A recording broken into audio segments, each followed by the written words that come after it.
Deputy Eamonn Maloney. Please, 5 minutes. Thank you, Leslie McCorley.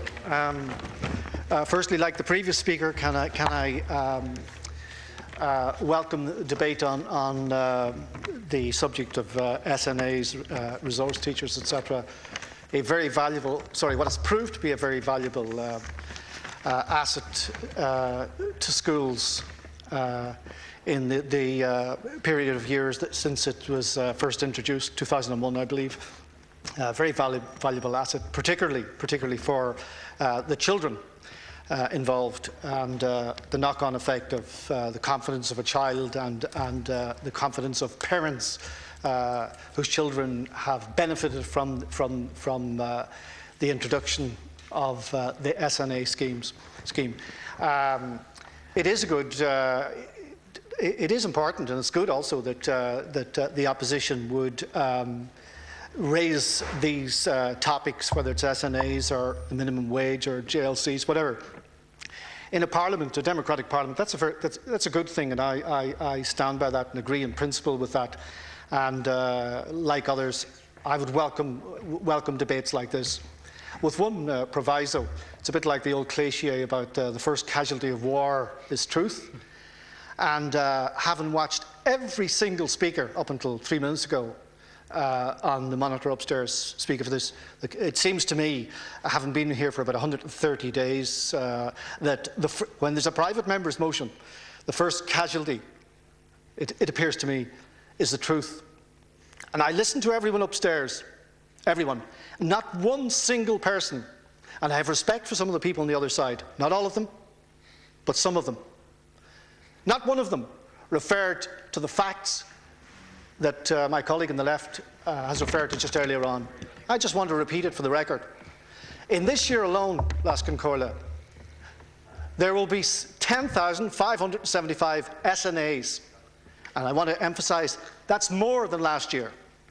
And secondly, at a time when there's a moratorium on filling posts which applies to the wider public service, there is none in relation to resource and learning support teachers. None. That's the fact. Thirdly, the number of resource teachers allocated this year, and I want to commend the Minister Rory Quinn for Education and his department. The number of resource teachers allocated this year has increased by 350 plus. None of these facts, none of them, were alluded to during the entire debate. And more importantly, apart from the facts about the thing, no one in presenting their argument on the other side of the House mentioned that the economy is knackered. Not one. Nobody has left the country and nobody's unemployed. Not once did one of the people on the other side of the House refer to it. My children, my neighbours' children, not one person across referred to it. The economy is in bits. It's as simple as that. And all of us here will agree on one thing. Well, maybe all of us will not. And I've listened to, as I said, to some of the people who are part of the technical group, or as I refer to them, the highly technical, because it's stockbrokers and developers and it's all sorts of, But anyway, I listened. And in relation to the economy, I find it a bit rich and I find it a bit stomach churning that people come in here who raced into this House on the 30th of September 2008 to vote for a blanket bailout for Anglo-Irish Bank and others. I've just listened to them speaking here. How dare any of those? But of course, there's no reference to that. It's a bit like the old poet poem who fears to speak of '98. I noticed. I'll be finished in a minute, Laskin Corla. I noticed that none of these people refer to the night of the 30th of September 2008. When our economy was thrown into bits.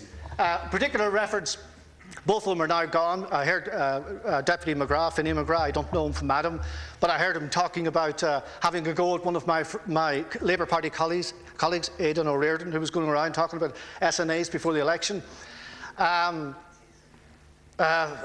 Deputy McGrath is one of the people who got into a sweat coming in here on that night of the 30th to destroy the economy. Not only that, but when I arrived in this House, I think I was here 3 or 4 weeks, and I heard this man talking about celebrating the Bay of Pigs. And I said, my God, this guy must be a socialist or communist. The That's all right with me. He was talking about celebrating the Bay of Pigs. Can I tell him this?